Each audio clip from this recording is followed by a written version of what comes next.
Ya Tuhan, kehendak-Mu lah yang terjadi dalam hidup kami. Biarlah kami memiliki satu hati yang lembut, hati seorang murid, hati seorang yang sungguh-sungguh memiliki ketaatan untuk melaksanakan kehendak-Mu yang penuh dengan keajaiban, kehendak Allah yang membuat kami terkagum-kagum. Namun kehendak-Mu itulah ya Tuhan, biarlah kami pandang sebagai satu panggilan untuk hidup kami yang istimewa, khususnya pada saat minggu-minggu ini kami boleh bersama-sama menggumuli tentang Life on Mission. Ini bukan program kebetulan yang ada di gereja ini, tetapi karena Tuhan telah menggerakkan para pemimpin gereja ini dengan hati mereka, di kedalaman batin mereka, untuk mengajak seluruh komponen jemaat melihat akan segala rencana Allah yang begitu luar biasa dalam hidup kami untuk Kau panggil menjadi pemberita kabar baik. Tuhan, biarlah hari ini kami memulai dengan satu hal yang penting yang minggu lalu sudah diterangkan oleh Bapak Gembala Sidang di tempat ini melalui khotbahnya. Kami sungguh mengharapkan kuasa Roh Kudus mengurapi hati dan pikiran setiap kami dan juga hamba-Mu. Biarlah kebenaran firman-Mu pada hari ini bukan hanya kami pahami, tapi kami aplikasikan sebagai bentuk ketaatan kami sebagai seorang murid Kristus. Demikianlah ya Tuhan kami berdoa, doa yang penuh kelemahan ini kami alaskan hanya di dalam satu nama, Tuhan Yesus Kristus, Juru Selamat hidup kami. Amin. Silakan duduk Bapak Ibu dan sahabat-sahabat muda yang hadir pada hari ini. Tentunya kita minggu lalu sudah mendapatkan siraman berkat rohani dari Bapak Gembala Sidang di tempat ini dengan satu program Life on Mission. Dan pada hari ini kita bersama-sama akan membahas tentang rancangan Allah, God Design. Bapak Ibu dan rekan-rekan muda, pada hari ini kita akan mendasari kebenaran firman Tuhan dari Kejadian pasal 3 ayat 15. Aku akan mengadakan permusuhan antara engkau dan perempuan ini, antara keturunanmu dan keturunannya. Keturunannya akan meremukkan kepalamu dan engkau akan meremukkan tumitnya. Bapak Ibu, saya membaca satu buku yang sangat bagus dan buku itu mengatakan seperti ini. Mengapa begitu banyak orang-orang Kristen itu tidak memiliki satu kerinduan yang menyala-nyala, satu kerinduan yang menggebu-gebu untuk mewartakan kabar baik yang sudah diterimanya lebih dahulu dalam hidupnya, tapi mereka enggan untuk memberitakan kepada orang lain. Bapak Ibu, salah satu yang kemudian dibahas di buku itu adalah begitu banyak orang-orang Kristen yang ada di gereja itu tidak lagi mengagumi akan rencana keselamatan Allah yang begitu luar biasa yang sudah dialami dalam kehidupannya. Dan kemudian kalau mereka boleh sungguh-sungguh sudah dipulihkan hubungan mereka dengan Allah, mereka akan semakin mengagumi siapakah Allah yang memiliki rencana yang agung itu. Pada waktu kemudian kita mendalami hal yang seperti ini, kita akan semakin hari, semakin hati kita itu akan digerakkan. Kenapa? Karena mereka itu mengenal siapa Allah yang telah merencanakan keselamatan itu. Dan kalau itu menjadi tugas yang Tuhan percayakan kepada hidup kita, maka seharusnya kita sebagai orang Kristen itu memiliki ketaatan karena kekaguman kita akan rencana Allah itu. Amin. Nah Bapak Ibu, kalau kita melihat di dalam bagian ini, pada hari ini saya ingin mengupas supaya kita itu memahami secara utuh tentang God's design itu, tentang keselamatan itu sendiri.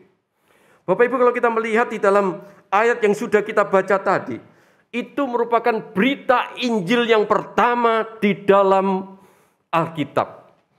Ini adalah proto-evangelium yang dikatakan.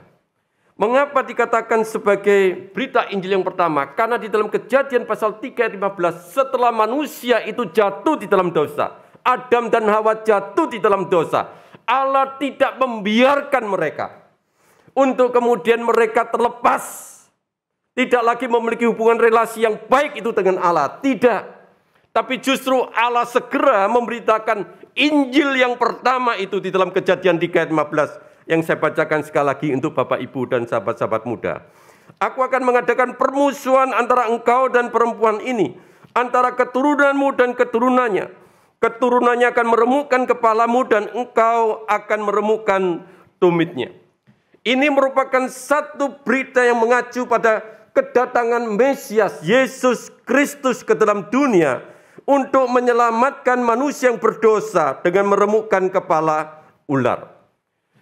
Kita kalau mau bersama-sama mengagumi dan melihat bagaimana rencana Allah di dalam keselamatan manusia, maka kita harus mengacu pada Injil yang pertama yang telah diberitakan di dalam Alkitab itu, yaitu bagaimana Allah itu dengan kasih-Nya yang besar, Dia memberikan satu anugerah di tengah, dalam tanda petik, hukuman yang seharusnya diterima oleh manusia yang sudah jatuh di dalam dosa. Maka di situ tetap Allah memberikan anugerah.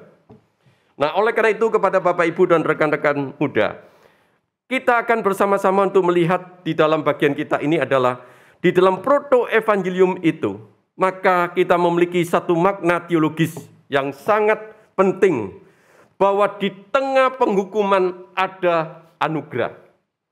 Ini merupakan satu hal yang tidak boleh kita lupakan di dalam kehidupan kita. Kita bisa mengagumi Allah itu, karena Allah itu sungguh menjadikan seluruh ciptaannya itu yang sebagai gambar dan rupa Allah. Manusia sebagai gambar dan rupa Allah.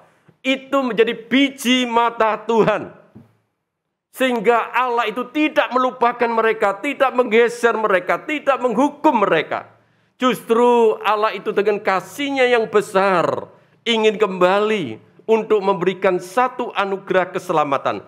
Agar manusia yang memiliki relasi yang intim itu dengan Allah, itu kembali dapat memiliki satu relasi yang sungguh-sungguh sangat dekat dengan Allah kembali. Allah merindukan manusia itu tidak terlepas dari relasinya dengan Dia. Kita juga melihat di dalam Kejadian 3:15 itu berbicara bagaimana kematian itu menuju ke kehidupan. Manusia yang seharusnya mati, tapi kemudian menuju kepada kehidupan. Bapak Ibu, ini merupakan satu makna teologis yang sangat dalam di dalam kehidupan kita. Kenapa? Karena kalau kita melihat di dalam bagian ini, jelas Allah itu merindukan supaya manusia yang sudah diciptakan itu tidak mengalami kematian dalam pengertian kematian rohani di dalam hidup mereka. Tapi Allah itu kembali memberikan kepada mereka satu kehidupan spiritualitas yang kemudian mereka tetap memiliki satu relasi yang intim dengan Allah. Mereka boleh kembali kepada Allah. Yang ketiga Bapak Ibu, penebusan dan pengampunan melalui Yesus Kristus. Ini merupakan satu hal yang penting.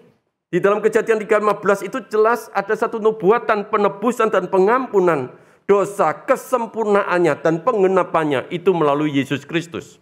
Nanti akan kita lihat di dalam paparan berikutnya. Dan yang terakhir, Bapak Ibu, sekali lagi yang sudah saya ulangi tadi berkali-kali, bahwa ini merupakan satu hal yang penting. Pada saat manusia itu jatuh dalam dosa, mereka itu bersembunyi. Mereka takut datang kepada Allah. Mereka takut bertemu dengan Allah. Dan inilah Tuhan memberikan satu berita Injil kepada Adam dan Hawa pada saat itu. Bahwa relasi yang sudah putus, yang sudah rusak itu kembali dipulihkan. Saudara, kalau kita lihat di dalam bagian ini, inilah makna teologis yang harus kemudian kita terima, yang kita bersama-sama pahami. Di dalam God design itu tentang keselamatan manusia. Nah Bapak Ibu, lalu apakah ini sekedar janji? Tidak Bapak Ibu. Kita lihat bagaimana pada waktu manusia itu jatuh di dalam dosa. Bapak Ibu, kalau dalam Kejadian pasal 3 ayat yang ke-7, maka terbukalah mata mereka berdua dan mereka tahu bahwa mereka telanjang, lalu mereka menyemat daun pohon ara untuk membuat cawat. Itu akibat keberdosaan mereka kemudian tahu mereka itu telanjang. Lalu apa yang dilakukan oleh Tuhan Yesus, oleh Allah pada saat itu Bapak Ibu? Yaitu dalam Kejadian 3:21, dan Tuhan Allah membuat pakaian dari kulit binatang untuk manusia dan untuk istrinya itu, lalu mengenakannya kepada mereka. Ayat ini penting untuk kita hayati Bapak Ibu, bahwa di dalam Kejadian pasal 3:21 itu kembali Allah berprakarsa untuk memberikan pakaian dari kulit binatang. Itu memiliki satu pemahaman. Ada penumpahan darah binatang yang mengacu kepada sistem korban Israel. Kalau kita lihat di dalam kitab Imamat, itu mengacu kepada satu pengorbanan anak domba Allah yang sempurna untuk pengampunan dosa umat manusia. Bapak Ibu, jadi pada waktu kemudian Tuhan sudah memberikan Injil yang pertama, maka realisasinya sudah ada. Yaitu pada saat kemudian manusia itu merasa telanjang, menyematkan dengan tahun arat dalam diri. Tuhan memberikan kulit binatang itu. Dan di situ ada penumpahan darah. Untuk apa Bapak Ibu? Untuk mengacu pada pengorbanan anak domba yang sempurna nanti, yaitu Tuhan Yesus Kristus, untuk pengampunan dosa manusia. Dan itulah Bapak Ibu kalau kita lihat di dalam Ibrani pasal 9 ayat 22 dikatakan, tanpa penumpahan darah tidak ada pengampunan. Tanpa penumpahan darah tidak ada pengampunan. Tetapi yang membuat kita terkagum-kagum kepada Allah itu Bapak Ibu adalah apa yang telah dijanjikan ini ternyata terbukti Bapak Ibu. Di dalam realitas kehidupan manusia, yaitu Adam dan Hawa dan keturunannya. Bagaimana kemudian mereka itu dipulihkan hubungannya itu dengan Allah. Karena pengampunan yang Tuhan sediakan buat mereka. Mari kita melihat di dalam Kejadian pasal 4 ayat 25 Bapak Ibu. Di dalam tayangan LED, Bapak Ibu melihat di dalam Alkitab Bahasa Indonesia masa kini, maka saya bacakan dalam Alkitab Perjanjian Baru dalam terjemahan yang baru Bapak Ibu, tahun 74 ya. Adam bersetubuh pula dengan istrinya, lalu perempuan itu melahirkan seorang anak laki-laki dan menamainya Set. Sebab katanya, Allah telah mengaruniakan kepadaku anak yang lain sebagai ganti Habel, sebab Kain telah membunuhnya. Yang perlu kita garis bawahi adalah, Hawa itu mengatakan, Allah telah memberi aku anak laki-laki. Artinya, Hawa dan yang dulunya itu bersembunyi pada saat Allah itu datang setelah mereka itu jatuh di dalam dosa, maka sekarang berani memanggil nama Allah itu. Ya, kemudian ayat 26 Bapak Ibu. Ya, kita lihat ayat 26. Lahirlah seorang anak laki-laki bagi Set, juga anak itu dinamanya Enos. Waktu itulah orang memanggil nama Tuhan. Di dalam Alkitab bahasa masa kini dikatakan, pada zaman itulah orang mulai menyebut nama Tuhan bila menyembah kepada Allah itu. Jadi kita lihat di dalam bagian ini, relasi manusia itu dibangun kembali dengan Allah. Waktu itu Hawa bersama dengan keturunannya kembali dikatakan, itu memiliki satu ibadah. Tanpa takut datang kepada Tuhan, penuh keberanian untuk menghadiri ibadah, untuk menyembah kepada Allah. Di dalam relasi mereka antar keluarga itu sudah terjadi penyembahan kepada Allah. Sehingga Bapak Ibu kalau kita lihat, John Calvin itu mengatakan, Adam dan Hawa dengan beberapa anak mereka adalah penyembah Tuhan yang sejati. Kita dapat dengan mudah menyimpulkan bahwa Set adalah hamba Tuhan yang jujur dan setia. Dan setelah dia melahirkan seorang putra yang bernama Enos seperti dirinya dan memiliki keluarga yang dibentuk dengan benar, wajah gereja mulai terlihat dengan jelas. Ini luar biasa. John Calvin juga mengatakan, wajah gereja mulai terlihat dengan jelas melalui ibadah keluarga itu. Relasi itu dipulihkan. Berarti ada satu komunitas yang menyembah kepada Allah. Maka di sini kita melihat di dalam kehidupan kita, Allah itu merencanakan segala rancangannya begitu luar biasa yang membuat kita terkagum Bapak Ibu. Bukan hanya berjanji, tetapi Allah itu merealisasikan secara progresif apa yang dijanjikan itu terrealisasi. Dan itu dinikmati oleh Adam dan Hawa dan keturunannya. Sehingga mereka itu dengan berani untuk datang kepada Allah dan menyembah kepada Dia. Mari kita lihat satu dari Bapak Teologi Biblical Reform yang bernama Voss, Bapak Ibu ya. Dia mengatakan seperti ini. Ini tidak berarti bahwa iman kepada Allah, yaitu Allah perjanjian yang penuh dengan anugerah penebusan, pertama kali dimulai pada zaman Enos. Itu hanya berarti bahwa ibadah umum resmi kepada Allah dimulai pada waktu itu.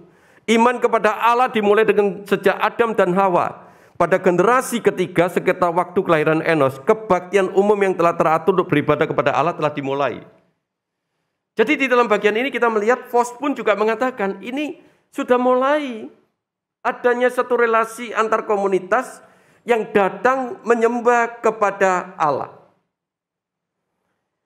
Bapak Ibu, kalau kita lihat di dalam bagian ini, maka jelas sesuatu yang membuat kita itu merasa terkagum-kagum adalah bahwa Allah itu begitu mengasihi, walaupun ciptaannya sebagai gambar dan rupa Allah itu telah menyakiti hatinya. Tapi Allah itu tetap memandang mereka sebagai biji matanya. Satu ciptaan yang luar biasa dan sangat baik.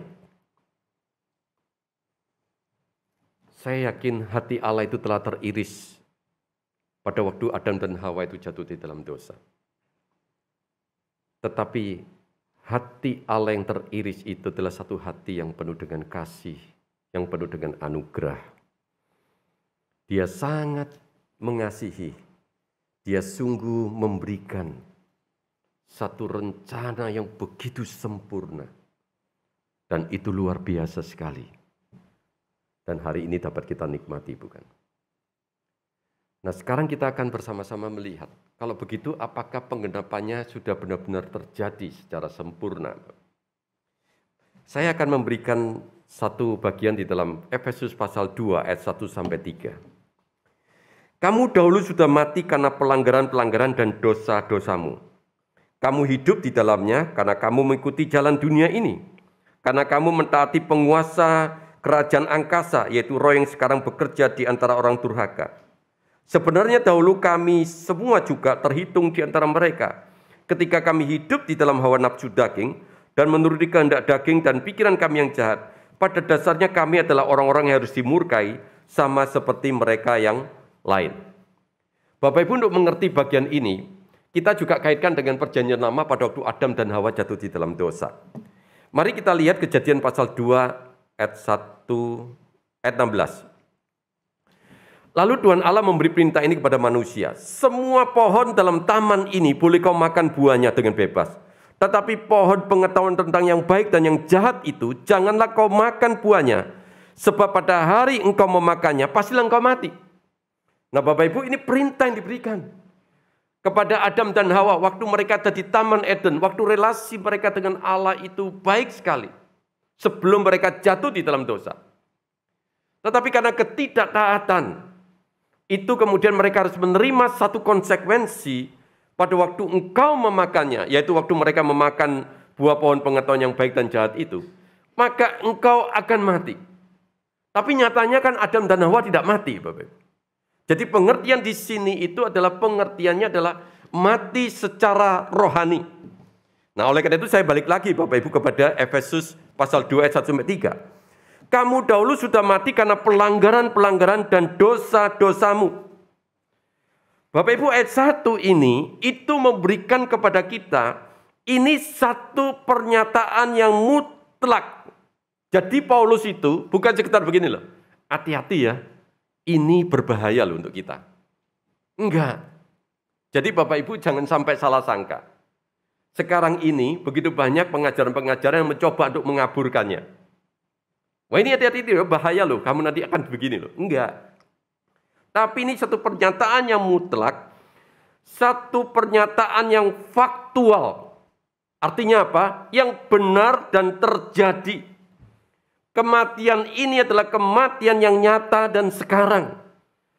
Kematian ini bukanlah sebuah kiasan, tetapi merupakan kematian rohani yang bersifat universal, di mana orang itu hidup sudah putus hubungannya dengan Allah.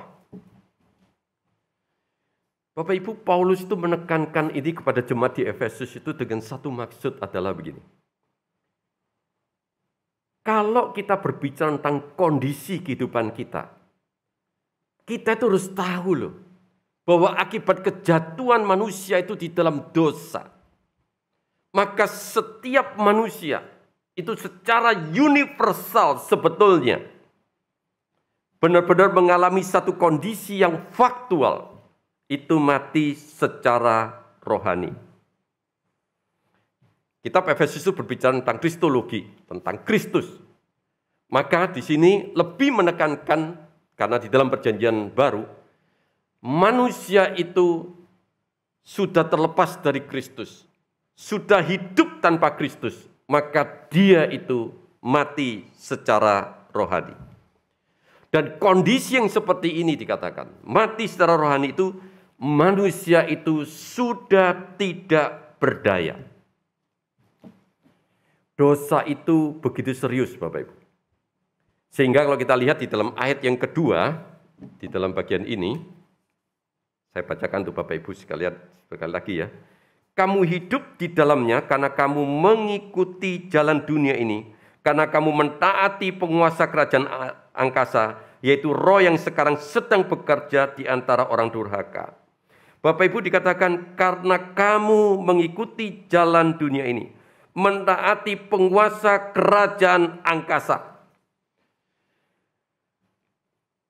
Sesuatu kondisi yang begitu mengenaskan Bapak Ibu, bahwa sebetulnya kita itu sebagai manusia yang mati secara rohani tidak akan mampu keluar dari perbudakan dosa. Karena apa? Karena di belakang kita itu ada anasir-anasir yang membuat kita tidak mampu dari keluar dari perbudakan ini. Karena keperkasaan mereka, yaitu yang pertama akibat dari pengaruh dunia, yang kedua karena kedagingan manusia, dan yang ketiga adalah iblis. Jadi benar-benar kita itu diserang Bapak Ibu, dari dunia, dari dalam kita, kedagingan kita, maupun dari iblis. Maka oleh karena itu Bapak Ibu, tidak ada hal yang lain selain daripada yang kemudian dikatakan Allah itu murka dengan keadaan manusia yang seperti ini. Dan kemurkaan Allah itu Bapak Ibu merupakan sesuatu yang mengerikan kalau kita lihat di dalam Roma pasal 5 ayat 12. Sebab itu sama seperti dosa telah masuk ke dalam dunia oleh satu orang, dan oleh dosa itu juga maut. Demikianlah maut itu telah menjalar ke semua orang, karena manusia telah berbuat dosa. Satu kondisi yang seperti ini itu sangat serius. Kita harus menghadapi maut itu. Paulus itu mengatakan ini adalah sesuatu yang bersifat universal. Karena dosa satu orang itu, kita semua itu mengalami maut di dalam hidup kita. Bapak Ibu, oleh karena itu John Stott itu ngomong seperti ini, Bapak Ibu seorang teolog ya. Inilah tragedi keberadaan manusia sebagai makhluk yang ia ciptakan untuk menikmati persekutuan dengan Allah. Tapi sekarang hidup tanpa Allah. John Stott itu memberikan satu pemahaman. Ingatlah kembali di dalam rancangan Allah. Waktu manusia itu menciptakan Adam, waktu Allah itu menciptakan manusia, Adam dan Hawa. Itu serupa dan segambar dengan Allah. Supaya mereka juga memiliki relasi yang intim itu dengan Allah. Tapi karena akibat dosa, mereka hidup tanpa Allah. Itu adalah kondisi yang real, yang faktual, yang terjadi dalam kehidupan orang-orang yang berdosa. Sehingga John Stott ngomong seperti ini. Orang yang hidup tanpa Allah sudah mati, kendati ia masih hidup segar dengan otak cemerlang. Maksudnya begini Bapak Ibu. Kita ini kalau hidup tanpa relasi yang intim dengan Allah, itu seperti gini loh. Kita itu sebetulnya sudah mati. Tapi secara realnya kita masih hidup segar dengan otak cemerlang. Tetapi dosa itu memperbudak kita. Hidup tanpa Allah itu memperbudak kita. Dan itu membuat kita itu mati secara rohani. Contohnya Bapak Ibu. Orang Kristen menyuruh orang Kristen membunuh orang Kristen. Bapak Ibu saya tidak tahu ya. Pokoknya ngertilah ya kondisi yang sekarang terjadi ini. Orang Kristen menyuruh orang Kristen membunuh orang Kristen.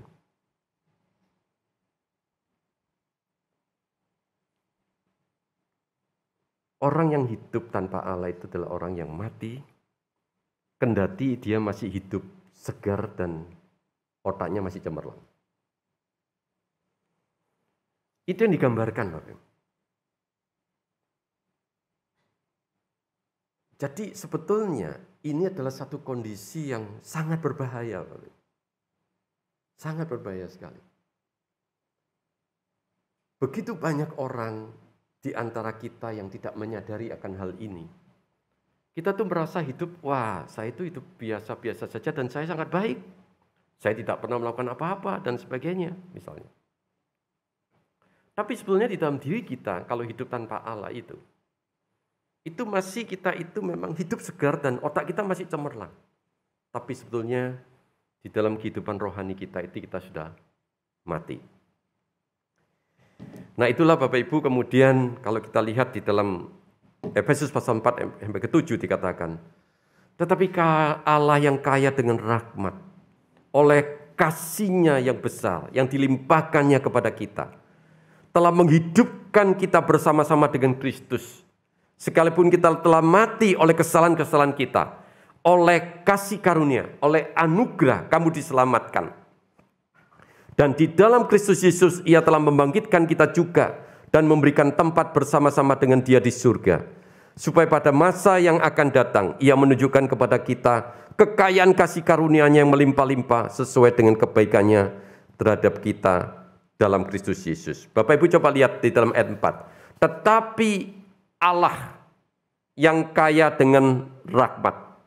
Kata tetapi Allah itu Bapak Ibu penting sekali. Di tengah ketidakberdayaan manusia menyelamatkan dirinya yang sudah menjadi objek murka Allah, justru Allah telah berprakarsa dan sekaligus mengenapkan kasih-Nya yang besar, memberikan anugerah keselamatan bagi manusia yang berdosa melalui pengorbanan Yesus di atas kayu salib dan kebangkitannya. Ini merupakan satu hal yang penting pada waktu kita memberitakan Injil kepada orang lain.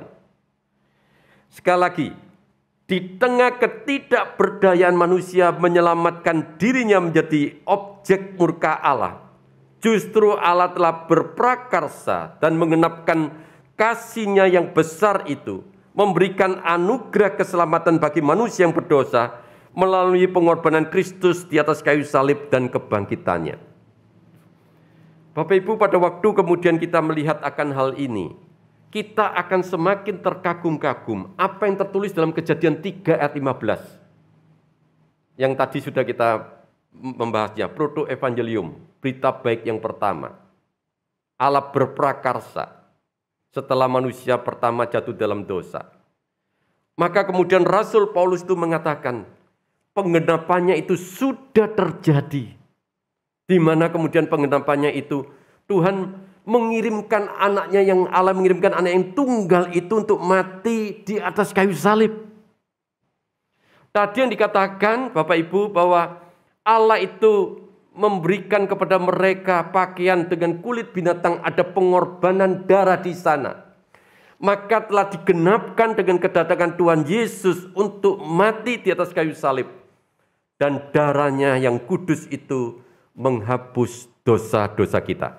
Dan sebentar lagi kita akan bersama-sama mengikuti perjamuan kudus, kita diingatkan kembali. Bapak Ibu coba bayangkan, yang menyakiti hati Allah itu tidak berprakarsa Bapak Ibu untuk dapat menyelamatkan dirinya. Tetapi yang disakiti itu berprakarsa untuk dalam tanda petik memberikan kasih-Nya kepada orang yang telah menyakiti hatinya. Tetapi yang disakiti hatinya ini, waktu mau menyelamatkan, harus menyerahkan anaknya yang tunggal itu untuk mati di atas kayu salib. Bapak Ibu bisa bayangkan pada waktu Tuhan Yesus di atas kayu salib mengatakan Eloi, Eloi lama sabachthani. Teriris-iris enggak hati Bapa di surga itu? Karena manusia yang sudah menyakiti hatinya, dia mengirim anaknya yang tunggal, yang dikasihinya. Harus mengalami pengorbanan seperti ini. Demi Bapak, Ibu, dan saya. Demi kita semuanya. Bapak, Ibu, jadi oleh karena itu, kita melihat Bapak, Ibu, pengorbanan Tuhan Yesus itu luar biasa enggak Bapak Ibu? Mari kita lihat di dalam 2 Korintus 5 ayat 21. Dia yang tidak mengenal dosa telah dibuatnya menjadi dosa karena kita, supaya dalam Dia kita dibenarkan oleh Allah. Bapak Ibu, ini merupakan satu pengertian yang penting Bapak Ibu, doktrin keselamatan itu. Kenapa Bapak Ibu? Gini, Tuhan Yesus itu korban yang sempurna. Kenapa harus Tuhan Yesus? Kok Tuhan tidak mengutus yang lain? Yang pertama, yang melakukan dosa siapa Bapak Ibu? Manusia kan? Mestinya yang harus digantung di atas kayu salib, yang harus menerima pengampun, yang harus kemudian menanggung kesengsaraan siapa? Manusia kan? Itu Tuhan Yesus diutus sebagai manusia yang sejati untuk menggantikan kita. Jadi Tuhan Yesus turun ke dunia itu menjadi manusia dengan satu maksud, menggantikan kita untuk di atas kayu salib. Lalu yang kedua, Tuhan Yesus itu dikatakan sebagai anak domba Allah yang tidak tercela. Dia tidak berdosa. Sekarang Bapak Ibu, bagaimana hati Allah itu dipuaskan, murka Allah dapat dipuaskan. Kalau korbannya itu adalah manusia itu sendiri. Tidak mungkin, karena kita sudah berdosa, bagaimana kita jadi korban menghapus dosa kita sendiri? Nggak mungkin. Harus orang yang tanpa dosa, itu yang kemudian menebus dosa-dosa manusia. Oleh karena itu Kristus harus datang. Rencana Allah begitu sempurna Bapak Ibu. Ini sesuatu yang luar biasa yang harusnya kita pahami di dalam kehidupan kita. Bapak Ibu, pada waktu kita merenungkan akan bagian ini, dan setiap kali, saya sering kali juga Bapak Ibu kalau melihat dari paparan Alkitab tentang bagaimana Allah itu mengirimkan Kristus, saya sering kali juga harus meneteskan air mata. Sebetulnya siapakah kita Bapak Ibu, sehingga tuh Allah itu mau mengutus anaknya yang tunggal itu untuk mati di atas kayu salib. Oleh karena itu Bapak Ibu, karena waktu saya teruskan di dalam ayat 8 dan 9. Sebab karena kasih karunia kamu diselamatkan oleh iman, itu bukan hasil usahamu, tapi pemberian Allah. Itu bukan hasil pekerjaanmu, jangan ada orang yang memegahkan diri. Ayat 10 yang diterangkan oleh Bapak Gembala Sidang kita minggu lalu. Karena kita ini buatan Allah, ciptakan dalam Kristus Yesus untuk melakukan pekerjaan yang baik, yang dipersiapkan Allah sebelumnya. Ia mau supaya kita hidup di dalamnya. Bapak Ibu, dalam ayat yang terakhir ini, 8-10 ini, kembali diingatkan Bapak Ibu, bahwa Allah yang punya rencana keselamatan itu, yang berprakarsa untuk memberikan rencana keselamatan itu, justru adalah Allah yang bekerja, yang menyelamatkan manusia, dan tidak ada peran setitik pun dari manusia. Ini yang membedakan Kristen dengan agama lain Bapak Ibu. Begitu banyak Bapak Ibu orang dari agama lain mengatakan perbuatan baik itu yang menyelamatkan manusia. Ada usaha dari manusia untuk menyelamatkan manusia. Tidak. Hanya karena Kristus yang mati di atas kayu salib. Itu yang menyelamatkan kita. Oleh karena itu di dalam 2 Korintus tadi saya dikatakan supaya di dalam Dia kita dibenarkan. Status kita orang berdosa dibenarkan di hadapan Tuhan. Walaupun hidup kita masih kadang-kadang hidup dalam dosa hari ini. Bukankah kita sebagai orang yang sudah diselamatkan tapi kita masih berdosa, betul? Tapi status kita itu dibenarkan. Oleh karena apa? Karena Kristus itu mati di atas kayu salib. Dia sebagai manusia sejati sudah menggantikan kita. Lalu kemudian di dalam kehidupan Kristus itu sebagai anak domba Allah yang tidak bercela, itu dikorbankan. Darah itu dicucurkan untuk menghapus dosa kita. Oleh karena itu Bapak Ibu, di dalam Roma pasal 11 ayat yang ke-6. Akan tapi jika berdasarkan anugerah, maka tidak lagi berdasarkan perbuatan. Bapak Ibu, kalau keselamatan berdasarkan perbuatan, kita masih dakdikduk enggak Bapak Ibu? Dakdikduk. Siapa yang bisa berbuat baik sampai seumur hidupnya? Betul? Makanya di dalam kekristenan Bapak Ibu kita lihat ada perbedaan. Kalau kita melihat iklan duka cita, ya, agama lain mengatakan mudah-mudahan masuk ke surga, begitu ya. Tapi kekristenan enggak. Dikatakan apa? Telah berpulang ke rumah Bapa di surga. Loh, kok yakin? Karena itu adalah pengorbanan sempurna dari Tuhan Yesus yang menjamin kita. Amin. Sehingga sekali kita diselamatkan, tetap kita selamat. Dan tidak ada lagi kata mudah-mudahan, Bapak. Enggak ada. Kita harus yakin kalau kita percaya kepada Kristus, maka kita pasti selamatkan. Nah, berita ini harus kita beritakan kepada orang lain.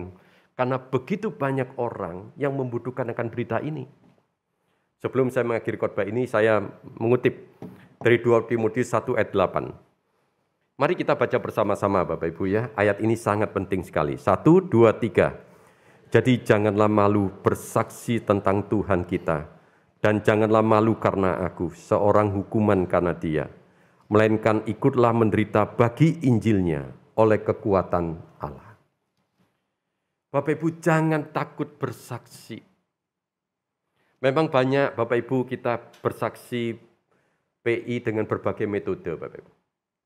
Tetapi Bapak Ibu kalau kita memahami tentang keselamatan ini secara utuh, Bapak Ibu bisa saja melalui percakapan sehari-hari kita itu bersaksi kepada orang lain. Ya, Bapak Ibu misalnya, saya diajak ngomong-ngomong sama orang, Pak, hati saya itu sedih loh. Kenapa? Karena orang yang saya kasihi itu tiba-tiba meninggal karena COVID misalnya begitu ya. Itu banyak sekali yang bicara seperti itu. Bapak Ibu kita itu bisa langsung bersaksi. Sebetulnya apa yang membuat Bapak sedih? Nanti ujung-ujungnya Bapak Ibu, kesedihan itu adalah ditinggal mati oleh orang yang dikasihinya dengan cara mendadak. Lalu kita bisa masuk Bapak Ibu.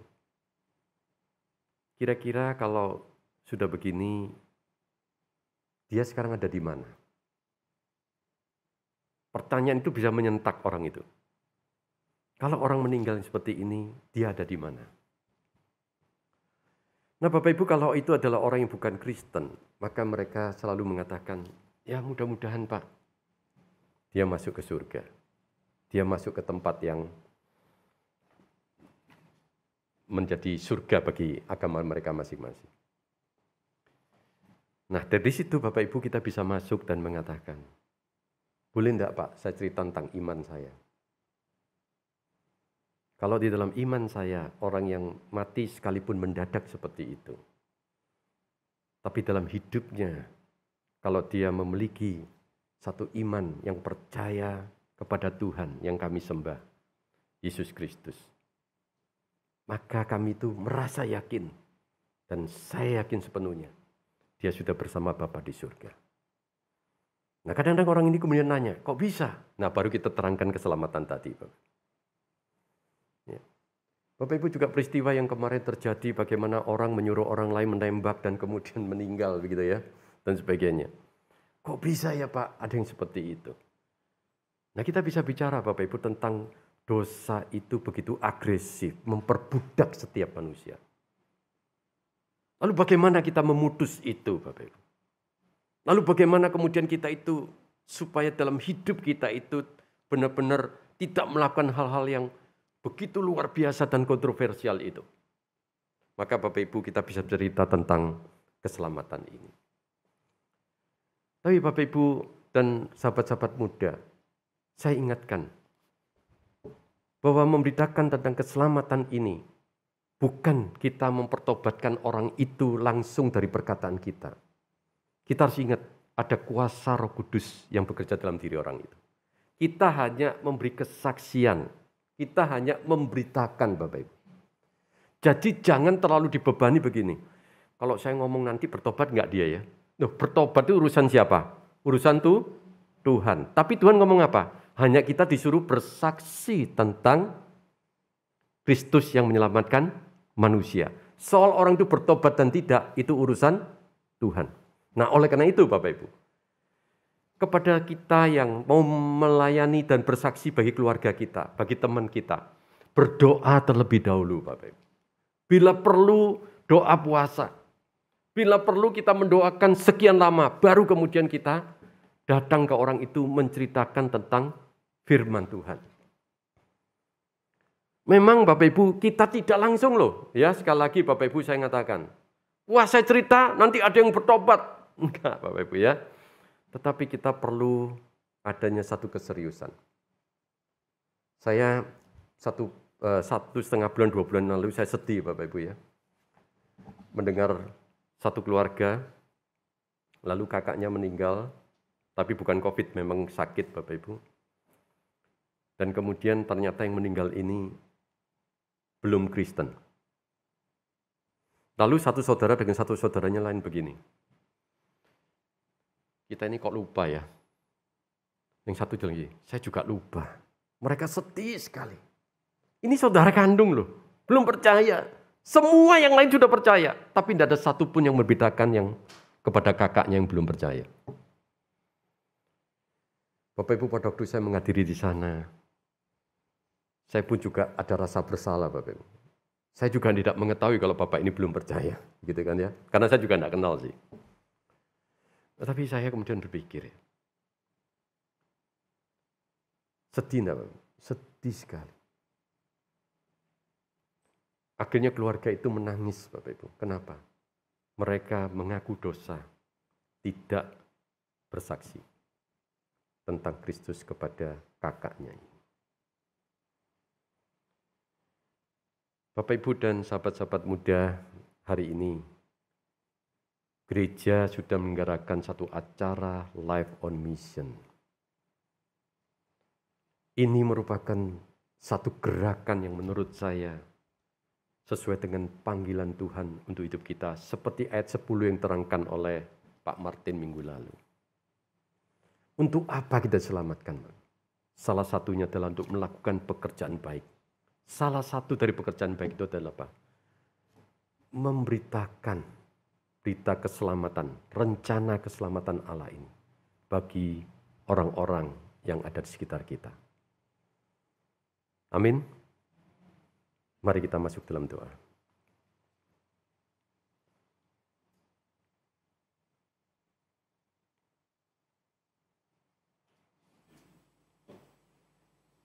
Mari kita tenang dan teduh.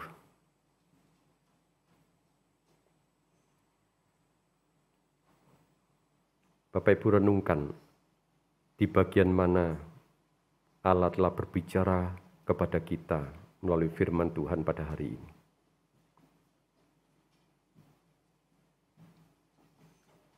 Dan apa yang menjadi tekad dari Bapak, Ibu, dan sahabat-sahabat muda pada saat ini.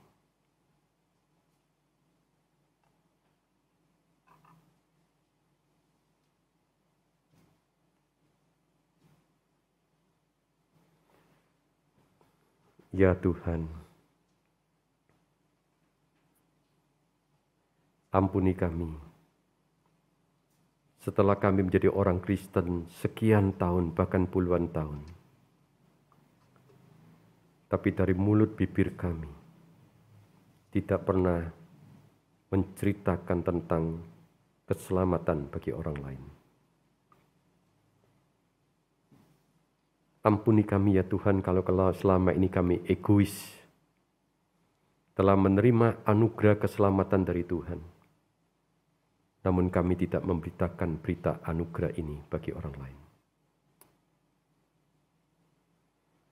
Kami berdoa Tuhan bagi gereja Kristus Yesus Jemaat Gading Serpong ini Tuhan, yang mengadakan Life on Mission, satu gerakan yang luar biasa, dan pasti itu menyenangkan dan menyukakan hati Tuhan. Sungguh ya Tuhan, Kau pakai gereja ini dan para jemaat-Mu di tempat ini. Supaya sungguh ya Tuhan, terang Injil itu diberitakan. Dan kami yakin 25 hari ini Tuhan bekerja melalui kuasa Roh Kudus-Mu. Maka kami akan melihat bagaimana Tuhan melalui kuasa Roh Kudus-Mu menggerakkan orang-orang yang jauh dari Tuhan, yang sudah terpisah dari Allah, yang hidup tanpa Kristus. Mereka boleh mengaku Yesus Kristus sebagai juru selamat pribadi mereka. Inilah kerinduan kami Tuhan, pakailah gereja ini. Kami merindukan ada kuasa Roh Kudus yang bekerja. Di dalam nama Tuhan Yesus Kristus kami naikkan doa kami ini. Amin.